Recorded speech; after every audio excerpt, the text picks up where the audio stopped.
कि विकल्प बहुत मिलेंगे रास्ता भटकाने के लिए, लेकिन संकल्प एक ही काफी है मंजिल तक पहुंचने के लिए। तो संकल्प करना होगा। तो उस फौज में जाना है, क्यों जाना है? युद्ध लड़ना है। जो मेरे पिता ने युद्ध लड़ा था 65-75 का, हमारे सैनिकों ने वो युद्ध लड़ा था आजादी की रक्षा के लिए, तो मुझे भी वो युद्ध लड़ना है, उन क्षणों को जीना है, उन परिस्थितियों में रहना है। तो 5 महीने की अवस्था में फौज में गया। एक किसान और जवान का बेटा खेत खलिहानों में काम करता हुआ बड़ा हुआ। 19 साल की अवस्था में युद्ध लड़ने का सौभाग्य मिला, क्योंकि हम जिन सपनों को आंखों से नहीं बल्कि हृदय तो सोच से, आत्मा से जीते हैं, तो ये हृदय, ये सोच, ये आत्मा तो परमात्मा का अंश है। अगर परमात्मा उसमें शामिल हो गया तो दुनिया की कोई ऐसी ताकत नहीं कि हमारे सपनों को साकार होने से रोक सके, कोई नहीं रोक सकता। और जब ये फौजी एक बदन पर, अपने बदन पर वर्दी पहनता है, तो ये कोई मामूली कपड़ा नहीं है। ये लाखों करोड़ सैनिकों की खून से पावन और पुनीत ये वर्दी है। 140 करोड़ हिंदुस्तानियों के विश्वास की ये वर्दी है। तिरंगे की आन बान और शान ये वर्दी है, जिसको पहन करके एक सैनिक पल भर के अंदर अपने आप को हमारे लिए, इस राष्ट्र के लिए कुर्बान कर देता। इस वर्दी को पहन करके पहली पोस्टिंग कश्मीर में गया। आज एहसास होता गया नहीं था, मुझे मेरे परमात्मा ने वहां पर भेजा, क्योंकि हम इन आंखों से सिर्फ उतना देख सकते हैं जितना देखा जा सकता है, लेकिन वो हमारा परमात्मा हमारे जन्म से लेकर के मृत्यु तक के जीवन के पथ को देख सकता है। उसको मालूम था इस धरा पर एक बड़ा युद्ध होने वाला है, और बड़े युद्ध को लड़ने से पहले छोटे छोटे युद्धों का हिस्सा बनना बहुत जरूरी है। आप जानते हैं 1990 से आज तक हिंदुस्तान की फौज उस कश्मीर में दहशतगर्दों के खिलाफ, मिलिटेंटों के खिलाफ एक युद्ध लड़ रही है। उस युद्ध का हिस्सा बना। धीरे धीरे समय व्यतीत हुआ। जिस तरह से अभी एक वक्ता ने कहा कि समय बहुत महत्वपूर्ण होता है, जीवन की सबसे बड़ी चुनौती की चीज अगर कुछ है तो वो समय अपनी गति से चलता है। वर्ष 1958 में आप जानते होंगे कि भारत और पाकिस्तान दोनों ने परमाणु परीक्षण किया। तत्कालीन प्रधानमंत्री माननीय अटल बिहारी वाजपेयी, उनको यह आभास और एहसास हुआ कि दोनों ही मुल्क बारूद के ढेर पर आकर के खड़े हो गए। छोटी सी भी नफरत की चिंगारी पूरी मानवता का विनाश कर सकती है। तो उन्होंने शांति का पथ अपनाया, और ये सच है, जहां शांति होती है वहीं उन्नति और प्रगति भी होती है। राष्ट्र की उन्नति और प्रगति के लिए राष्ट्र में शांति चाहिए, किसी सोसाइटी की उन्नति और प्रगति के लिए सोसाइटी में शांति चाहिए, और एक व्यक्ति की इंडिविजुअल उन्नति और प्रगति के लिए उसके मन और चित्त के अंदर शांति चाहिए। साइंस कहती है इस बॉडी में एनर्जी है, और एनर्जी की डेफिनेशन आपने पढ़ी होगी कि एनर्जी न तो पैदा की जा सकती है, न डिस्ट्रॉय की जा सकती है, बल्कि वो ट्रांसफॉर्म की जा सकती है। आध्यात्म कहता है शरीर में आत्मा है, और आत्मा न जलती है, न भीगती है, न सूखती है, बल्कि शरीर परिवर्तित करती है। और इस एनर्जी का जो केंद्र कहाँ है, ये, और एनर्जी भी हमारी बॉडी में लिक्विड है। और शांत पानी कैसा होता है?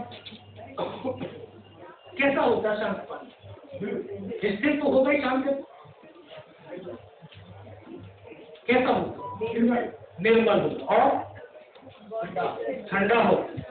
शांत पानी दर्पण होता, दर्पण, जिसमें आप अपने चेहरे को देख सकते हैं। परमात्मा ने हर इंसान को इस यूनिवर्स का यूनिक बनाया, उसके जैसा दूसरा नहीं बनाया। हर इंसान ने उतनी शक्ति, इतनी क्षमता पैदा की, लेकिन हम विचारों के उबाल में उबलते रहते हैं। हम अपनी शक्ति का आभास कभी कर नहीं सकते। इसलिए मन और चित्त जब शांत होगा तो आप अपनी शक्तियों का अनुभव कर सकते हैं, और उन्हीं शक्तियों का राष्ट्र निर्माण में उपयोग भी कर सकते हैं। तो वो समय व्यतीत बस, तो वो लाहौर बस यात्रा हुई, समझौता एक्सप्रेस हुई, लेकिन पाकिस्तान का जनरल परवेज मुशर्रफ नहीं चाहता था कि दोनों मुल्कों के आवाम के बीच शांति हो, सौहार्दपूर्ण वातावरण बने। तो उसने कारगिल, बटालिक, द्रास, तोरटुक, ऐसे सेक्टर, ऐसी जगह जहां पर सर्दियों में -60 डिग्री टेम्परेचर, कल्पना कीजिए -60, 3 डिग्री दिल्ली का टेम्परेचर जाता है, सारे संस्थान बंद हो जाते हैं। लेकिन उस समय भी आपके गांव का, शहर का, प्रदेश का, देश का बेटा और बेटी उसी सीमा पर खड़े होकर के दिन रात अपने कर्तव्य का दायित्व का पालन कर रहा होता है, ताकि इस देश के लोग घरों में चैन की नींद सो सके, अपने रोजगार को कर सके, युवा अपने कैरियर को बना सके। वो योद्धाओं की बदौलत आज हम यहाँ पर भी बैठे हुए। तो उन्होंने इतने 13,000 से 18,000 फीट ऊंची पहाड़ियां, मई और जून का महीना जब मध्य भारत गर्मी से तप रहा था, तब वहां 26 साल पहले -20 डिग्री टेम्परेचर, उस -20 डिग्री टेम्परेचर में हिंदुस्तान के सैनिकों ने और इन योद्धाओं ने कंधे से कंधा और कदम से कदम मिलाकर के उन 13,000 से 18,000 फीट ऊंची पहाड़ियों पर चढ़े, लड़े, संघर्ष किया और उनके बंकरों को उनका कब्रिस्तान बना दिया। मुझे सबसे पहले तोरोलिंग पहाड़ी, तोरोलिंग शायद आप नहीं जानते होंगे, लेकिन आपने कारगिल वॉर मेमोरियल की पिक्चर जरूर देखी हो। वही तोरोलिंग की तलहटी में बना हुआ, उस पहाड़ी पर 22 दिन हमने युद्ध लड़ा और उस 22 दिन के दौरान 2 ऑफिसर, 2 जूनियर कमीशन ऑफिसर और 21 जवानों को खोया। तब जाकर के 12 जून 1999 को हिंदुस्तान की फौज ने पहली सफलता के रूप में वो तोरोलिंग तोप उन्हें प्राप्त किया। युवाओं को एक चीज बताना चाहता, कुछ दिन पहले यूनिवर्सिटी में था तो प्रोफेसर साहब ने सवाल किया, बोले फौजी और सिविलियन में क्या फर्क है? अगर ऐसे देखा जाए तो कोई फर्क नहीं, 2 हाथ 2 पैर 2 आंख आपके भी हमारे, लेकिन एक सोच का फर्क है। कैसी सोच कि एक सिविलियन को छोटी सी उपलब्धि सफलता मिल जाए तो वो 10 दिन तक काम नहीं करता है, क्या करता है? वो जश्न मनाता है, पार्टियां करता है। और हमारी फौज हर रोज एक बड़ी सफलता, बड़ी उपलब्धि प्राप्त करती है, पल भर के लिए जश्न मनाती है, फिर उस जश्न को, सफलता को बूट की ठोकर मार करके 4 कदम दूर फेंक देती है, क्योंकि सफलताएं जब यहाँ बैठने लगती है तो इंसान को गिराना शुरू कर देती है। इसलिए जवान हमेशा ट्रेनिंग ट्रेनिंग ट्रेनिंग और ट्रेनिंग करता रहता है, अपने आप को सक्षम करता रहता है कि वो देश के विश्वास को कायम रख सके। तो हमें एक टास्क पूरा हुआ, दूसरा टाइगर हिल, जो कि द्रास सेक्टर की सबसे ऊंची पहाड़ी थी, जिसने पूरा द्रास सेक्टर डोमिनेट किया हुआ। उस पहाड़ी पर युद्ध करने का हमें मौका मिला। मेरी एक 21 जवानों की टीम, जिसको सिविल भाषा में कमांडो टीम, घातक प्लेटून कहते हैं, उस टीम का हिस्सा बनने का मुझे सौभाग्य मिला। क्योंकि कहते हैं, और ये सच भी है, कि व्यक्ति की पहचान किसी ऑर्डर या रैंक से नहीं होती है, व्यक्ति की पहचान उसके कर्म से, उसके कार्य से होती है। जो आज मैं आपके सामने खड़ा हूं, कोई शक्तिशाली व्यक्ति नहीं, किसान का बेटा हूं, कोई पहचान नहीं थी, लेकिन उस 22 दिन की लड़ाई के दौरान हम 15 जवानों की टीम, जिसका काम था फॉरवर्ड में लड़ रहे जवानों को राशन और अमृतसर पहुंचा। इन 15 में से 3 जवान ऐसे थे जो 22 दिन बिना खाए, बिना सोए, बिना रुके, बिना थके, लगातार सुबह 5:30 बजे सामान उठाते थे, दिन भर दुश्मन की गोलाबारी को पार करते हुए रात को 2:30 बजे ऊपर पहुंचते थे, फिर सामान देकर के 2 घंटे में नीचे भी आते थे। उसी काम से हमारी पहचान बनी कि ये तीनों जवान फिजिकली और मेंटली बहुत स्ट्रॉन्ग है, इनको इस कमांडो टीम के अंदर शामिल किया जाए। इस तरह से मुझे उस टीम का हिस्सा बनने का सौभाग्य मिला। हाइट ज्यादा थी तो दुश्मन के पास एडवांटेज बहुत ज्यादा था, वो दूर तक देख सकता था तो दूर तक मार भी सकता था। लोगों की एक मानसिकता भी है, अरे फौजी है तो मरने के लिए है, लेकिन उनकी मानसिकता को ठीक करने के लिए कह रहा हूं, फौजी मरने के लिए नहीं होता, फौजी तो मारने के लिए होता है। हमें मरना नहीं था, मारना था, इसलिए रात का सहारा लिया, रात भर चलते थे, दिन भर पत्थरों में चुपचाप पड़े रहते थे, फिर रात भर चलते थे। जितनी देर अभी आपसे संवाद करते हो गया, इतनी देर अगर कमरे से बाहर खड़े हो जाए तो चेहरे की स्किन फट करके खून टपकना शुरू हो जाती है। हमारे चेहरों से खून टपक रहा था, दुश्मन की भारी गोला बरस रही थी, लेकिन फिर भी कंधे से कंधा मिला करके चढ़ते रहे, लड़ते रहे, संघर्ष करते रहे। 2 रात और 1 दिन का सफर तय करने के बाद तीसरी रात का वो मंजर आज मेरी आंखों के सामने ऐसे दृश्य है, शायद वो कल की ही तो बात है। 26 साल रस्सियों के सहारे जब हम चढ़ने लगे, दुश्मन ने फायर खोल दिया, 21 जवानों की टीम का रास्ता कटक हो गया, केवल 7 जवान ऊपर चढ़ पाए। ऊपर चढ़े तो सामने दुश्मन के बंकर आधारभूत फायरिंग किया और उसमें बैठे हुए तमाम पाकिस्तानी सैनिकों को पल भर के अंदर मौत के घाट उतार दिया। वहां से टाइगर हिल टॉप मात्र 50-60 मीटर थी, जहां पर एक कंपनी का डिप्लॉयमेंट और एक कंपनी की स्ट्रेंथ 150, 150 और हम केवल 4। लेकिन बिना डरे, धैर्य और विश्वास के साथ 5 घंटे तक लड़ते रहे और 5 घंटे के बाद फिर वो दृश्य, वो परिस्थिति आई जो आज तक आपने फिल्मों में देखा होगा कि गर्दनें कटती है, घर चलते हैं। मैंने उनको देखा नहीं, किया नहीं। मुझे वो पल आज भी याद है जब मैं सर से लेकर के पैर तक लहू लुहान था, नाक से खून की धार बह रही थी, मेरा साथी मुझे फ्रस्ट्रेट करने लगता है, उसको यहाँ पे गोली लगती है, इधर से पूरा सर निकल करके बाहर। हाथ पकड़ता हूँ, सर क्या हुआ, लेकिन एक शब्द तक नहीं बोल पाता। बगल में बैठा साथी उसको बोला, अनंतराम सर को तो गोली लगी। क्या? ये आखिरी शब्द था। उसको सीने में गोलियां लगती है, फेफड़ों से खून की फुहारें छोटी मेरी गोद बना करके देखी। पल भर में दोनों साथी शहीद हो गए। एक साथी पीछे से दौड़ करके आया, जैसे वो नजदीक पहुंचता है तो उनकी एक आर्टिलरी का बम वहां पर गिरता है, उसकी यहाँ पे गर्दन कट करके दूर जाकर के पड़ती है। चारों तरफ खून की बौछारें ही बौछारें थी और मैं पड़ा हुआ देख रहा था। उस धड़ पर सर नहीं था, लेकिन हाथों से बंदूक नहीं छूटी थी। वो धड़ 2 कदम तक चलती थी। एक और साथी आगे बढ़ा, एक और बम वहां पर गिरता है, उसके भी दोनों हाथ दोनों पैर कट करके जमीन पर गिरते हैं। साथियों, जब ये शरीर का कट करके जमीन पर गिरता है, किस तरह से उछलता है, तड़पता है, शब्दों में बयान नहीं कर सकता। सब कुछ खत्म हो गया। मैं भी उनकी तरफ से मर गया। 35 से 40 पाकिस्तान के जवानों ने इस तरह से आकर के घेर लिया। उनके कमांडर ने कहा, इनको जरा रिचेक तो करो, इनमें से कोई जिंदा तो नहीं बच गया। आकर के गोलियां मारने लगी तो बॉडियां ऐसे उछलने लगी। उसने यहाँ पर आकर के फर्स्ट में गोली मारी तो देख रहा हूँ धुआं निकल रहा है। उस गोली की पीड़ा को चुपचाप पड़ा सहता रहा। उनको यकीन हो गया कि इनमें से कोई जिंदा ही नहीं। फिर तो उन्होंने विमान में क्रूरताओं का तांडव किया। हमारे जवानों की बॉडियों में पत्थर मारने लगे ताकि ये बॉडी छत बिछत हो जाए, गालियां देने लगे, घुट की ठोकरें मारने लगे। और ये सब कुछ तांडव देखता रहा, बहुत देर तक चलता रहा, सब कुछ सहता भी रहा। जब वो सब कुछ थक गए, फिर उनके कमांडर ने बोला, इनके हथियार उठा लो, नीचे जो हिंदुस्तान का पोस्ट है उसके भी हमला कर डालो। जब हमले वाली बात मेरे कान तक पड़ी तब मुझे लगा कि आज तो मेरी पूरी टीम खत्म हो जाएगी।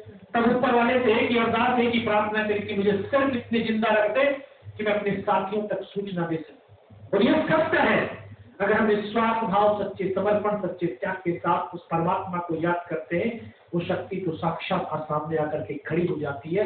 इस 40 साल की अवस्था में 2 बार उस शक्ति का दीदार करने का मुझे सौभाग्य भी मिला है।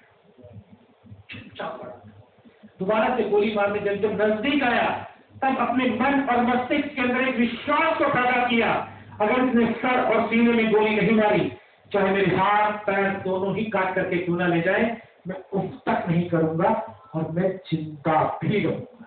ये जिद थी मेरी, क्योंकि जब जिद जीत की हो तो घाव मायने नहीं रखते। चुपचाप पड़ा रहा।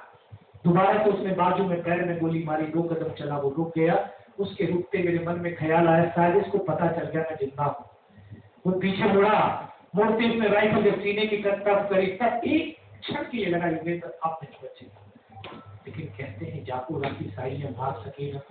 और इस देश को भारत माँ बोलते हैं कि नहीं बोलते। ये कंकर और मिट्टी वाली जमीन नहीं है, सजीव है। मैंने किताबों में पढ़ा था बैटल ऑफ रोजांगुला, जब मेजर शैतान सिंह भाटी के नेतृत्व में एक हिंदुस्तान के 120 जवान चाइनीज सैनिकों के साथ लड़ते रहे और लड़ते लड़ते 114 जवान शहीद हो गए। तो वह 4 बचे, 4 में से भी 2 जिंदे हैं।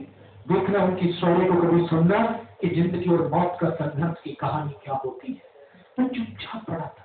माँ भारती ने शायद इसलिए मुझे जिंदा रखना होगा ताकि उसके बेटों की शौर्य, उनकी वीरता को देश और दुनिया तक पहुंचा सके। जब उसने गोली चलाई तो सीने की तरफ चलाई, यहाँ पे पर्स रखा था, पर्स में कुछ 5-5 रुपए के सिक्के थे, शायद माँ भारती ने उन सिक्कों को इकट्ठा कर दिया होगा। जब गोली चली तो जाकर के सिक्कों पे लगी और देखो चीट हुई। उस गोली के झटके से जोर से पावर से लगा मैं मर गया हूँ। पाकिस्तान का दूसरा जवान आया होगा, उसने आकर के वेपन उठा करके जा रहा होगा, उसका पैर मेरे पैर से टकराया तो एकदम से चेत नहीं लगा मैं तो जिंदा हूँ। तब फिर एक ग्रेनेड से हमला किया और उस ग्रेनेड से उसकी सर फटा, वो हमारे ऊपर आ गिरा। उनको लगा कि इनमें से कोई जिंदा है, कुछ बोले जिंदा नहीं, नीचे से रिइंफोर्समेंट आ गई है। बस वही एक मौका था मेरे पास। मैंने दोनों हाथों से उसकी राइफल को उठाने की कोशिश करी, लेकिन ये हाथ की हड्डी तो पूरी निकल के बाहर थी, सिर्फ कंधा हिला। एक हाथ से राइफल उठाई, ऐसे फायरिंग किया और 4-5 पाकिस्तानियों को मौत के घाट उतार दिया। और करके फायर किया, 4-5 मीटर तक उनको खदेड़ा। पूरा पोस्ट खाली करने के बाद फिर, क्योंकि जब हम जिसको जीरे होते हैं ना, वो पागलपन होता है, पागलपन। तो फिर लगा पागलपन में आया कि यार अपने साथियों तक पहुंचना है, उनको सूचना देनी है। फिर वापस वो चलने लगा तो हड्डियां टूटी हुई आपस में टकराने लगी, सहनियां पीड़ा होने लगी। हाथ को बांधने की कोशिश करने लगा, इस हाथ को उठा करके पीछे कमर पे फेंका, घिसकता घिसकता उन साथियों तक आया जहां पर वो शहीद हुए थे। एक एक को देखने लगा तो किसी का सर नहीं था तो किसी का धड़ नहीं था। एक एक को गोद में रख करके रोता रहा। रोए क्या भैया, रोए क्या? अरे रोना कोई कायरता नहीं है, रोना भी एक थेरेपी, जैसे लाफ्टर और डांसिंग एक थेरेपी है, वैसे रोना भी एक थेरेपी है जो हमें अपने आप से कनेक्ट करती है। और हम क्या है? हम ये बॉडी है, शरीर नहीं है। हम एक सोल है, एक आत्मा, जिसको ये शरीर कुछ दिन के लिए धरती पर काम करने के लिए दिया। बस मैं रोता हुआ अपने आप से टकराया, अपने आप से जुड़ा, क्योंकि 19 साल की अवस्था, ये 19 साल का लड़का जिसकी 2 साल की सर्विस, जिसको ये पता नहीं इस पहाड़ी से हिंदुस्तान किधर है, पाकिस्तान किधर है, जब रोता रोता अपने आप से कनेक्ट हुआ तो अपने परमात्मा से कनेक्ट हुआ, तो सुदर्शन चक्रधारी से कनेक्ट हुआ और तुरंत आवाज है, योगेश बेटे नाले से नीचे की तरफ चला दो। 500 मीटर लुढ़क करके नीचे आया, अपने साथियों को ऊपर की तमाम घटनाक्रम से अवगत कराया, सूचनाएं दी। उसके बाद बताते बताते डॉक्टर ने कौन सा इंजेक्शन लगाया, फिर मुझे पता नहीं मैं कहां पर हूं। 3 दिन के बाद होश आया, देखा ऊपर पंखा चल रहा है, पता चला 92 बेस हॉस्पिटल श्रीनगर, और वहीं पर मुझे सूचना मिली कि रात को दोबारा से हमारी फौज ने उस टाइगर हिल टॉप के ऊपर हमला किया और बिना किसी कैजुअलिटी के टाइगर हिल टॉप के ऊपर विजय पताका फहरा दिया। टाइगर हिल की जीत कारगिल युद्ध का युद्धन था, स्मरण हुआ, और आज हम 26 जुलाई को कारगिल विजय दिवस के रूप में मनाते हैं। कारगिल युद्ध के दौरान 527 मां भारती के बेटों ने अपने प्राणों की आहुति दी। मैं बड़ा सौभाग्यशाली हूँ, इन 527 में से 300 से ज्यादा उन परिवारों से मिलने का सौभाग्य मिला और उन साथियों का वचन निभाने का सौभाग्य मिला, क्योंकि जब आखिरी अटैक के लिए जाते हैं ना, तो कमांडर पता क्या कहता है, यार आखिरी पत्र लिखो। आज तो मोबाइल है, उस समय मोबाइल है, आखिरी लेटर अगर आपसे कहा जाए आखिरी कॉल कर दो तो शायद बटन नहीं दबेंगे आप, लेकिन एक फौजी अपने घर के लिए आखिरी लेटर भी लिखता है कि मैं ठीक हूँ, अपना ध्यान रखना। और उसमें हंसता और मुस्कुराता हुआ जब वो अपनी शहादत की बेला की तरफ चलता है तो अपने साथी से पता क्या कहता है, यार अगर मैं मर गया तू जिंदा रहा तो मेरे घर जाना और मेरी बीवी से कहना मेरे मरने के बाद जो 25 लाख रुपए मिलेंगे उसमें से 15 लाख मेरी बिटिया के नाम से एफडी कर लेगी, ताकि वो बिटिया पढ़ सके, उसकी शादी के लिए किसी से मांगने की जरूरत ना हो। मैं जब 25 साल के बाद उन परिवारों से, वीरांगनाओं से मिला, किसी के तो 3 महीने का पेट में गर्भ था तब उसने मांग के सिंदूर को इस राष्ट्र पर कुर्बान किया, किसी के 1 महीने का बच्चा था। कोई ऐसी वीरांगना भी मिली जिसने कहा, यादव साहब जिस दिन मेरे घर हमें मेरे पति की बॉडी आई तो उस दिन बिटिया को जन्म दिया, समझ नहीं आता था कि मैं बिटिया के जन्म की खुशी मनाऊं या पति की शहादत का गम मनाऊं। लेकिन एक ऐसी माँ भी मिली जिसने बड़े गर्व के साथ कहा, जिस दिन मेरा पति शहीद हुआ था उस दिन मेरा बेटा 12 साल का था, जिस दिन 18 साल का हुआ उस दिन कहा, अच्छा अपने बाप का बदला लेकर के आ, और आज 25 साल के बाद अपने बाप की शहादत वाली जगह पर खड़ा होकर के पहरा दे रखा है। और बड़े फक्र से कहा कि ये जो मेरी बहू बैठी है इसको बता रखा है, जिस दिन तेरा पति मेरा बेटा शहीद हो गया उस दिन तेरा बेटा मेरा पोता अपने बाप का बदला लेने जाएगा। ये हिंदुस्तान की माँ ही कह सकती है, क्योंकि जब अपने बेटे और बेटी को रण क्षेत्र में भेजती है तो विजय का तिलक लगाती है और यही कहती है, सीने का दूध पिलाया है, सीने पर गोली खाना, कभी पीठ पर गोली मत खाना। आज हिंदुस्तान के बेटे और बेटियां सरहदों पर खड़े होकर के अपने सीने पर गोलियां खा रहे। कभी किसी सैनिक का पार्थिव शरीर देखने का सौभाग्य मिले तो उसके कफन तिरंगे को हटा करके देख लेना, उसके सीने पर गोलियों के निशान मिलेंगे, कभी पीठ पर एक भी निशान नहीं मिलेगा। यही भारत और भारत की सेना की सबसे बड़ी ताकत है। मैं इस मंच को सलाम करता हूँ, आप जैसे शूरवीरों को भी सलाम करता हूँ कि आप इतना बेशुमार कीमती समय निकाल करके आज इन वीरों के लिए इकट्ठे हुए हैं, जिन्होंने अपना सब कुछ हमारे लिए न्यौछावर किया। और ये हमारे देश के युवाओं की धड़कन है, हमारे देश की प्रेरणा है। भगत सिंह, सुखदेव, राजगुरु और चंद्रशेखर आजाद। ऐसे भारत की अगर पहचान किसी को बतानी हो तो वो 24 साल का लड़का जो मिट्टी का बिछौना, मिट्टी के तकिया लगा करके सोया और 15 साल की अवस्था में बड़े गर्व से कहा, आजाद हूं और आजाद ही रहूंगा। सच में जो प्रेमी होता है ना, राष्ट्र प्रेमी होता है, उसमें इतना बड़ा समर्पण और इतना त्याग होता है, तो उसके लिए माँ भी प्रेम करती है, बहुत प्रेम करती है। तो मैं आप सबका हृदय की गहराइयों से आभार व्यक्त करता हुआ तो 2 लाइन कहकर अपनी वाणी को विराम दे रहा हूँ। हम सब दूसरों लोगों को जानते हैं, लेकिन अपने बारे में नहीं जानते। जानते हैं आप 1 मिनट में कितनी बार सांस लेते हैं? नहीं जानते, नहीं जानते। जानो, हम 1 मिनट में 15 से 17 बार सांस लेते, तब हमारी औसतन आयु 65 से 70 वर्ष। तो इसी से कह रहा हूं कि ये सांसों के तराने हिंद का नवगाज गाएगा, हमारा शौर्य भर लेकर, क्योंकि पूरी दुनिया कहती है भारत युवाओं का राष्ट्र है। सच में भारत युवाओं का राष्ट्र है। 65% भारत में युवा है, लेकिन दुर्भाग्य ये है इस 65 में से 80% युवा को ये पता नहीं है सूरज कितने बजे निकलता है। ये सच है, क्योंकि दिन में रील बनाते हैं, शाम को इंस्टाग्राम पे अपलोड करते हैं, रात को 2:30 बजे तक उस रील की लाइक चेक करते हैं, तो सुबह कैसे उठ पाएंगे? जब सुबह नहीं उठोगे तो आपके मन मस्तिष्क में सकारात्मकता कहां से आएगी? मैं आह्वान करता हूं युवाओं कि आप अपनी लाइफ स्टाइल चेंज कर दो, ताकि आप इस राष्ट्र की ताकत बन सके, क्योंकि राष्ट्र ने आपको जन्म दिया, भोजन दिया, शिक्षा दिया, संस्कार दिया, और इस राष्ट्र को आपकी आवश्यकता है।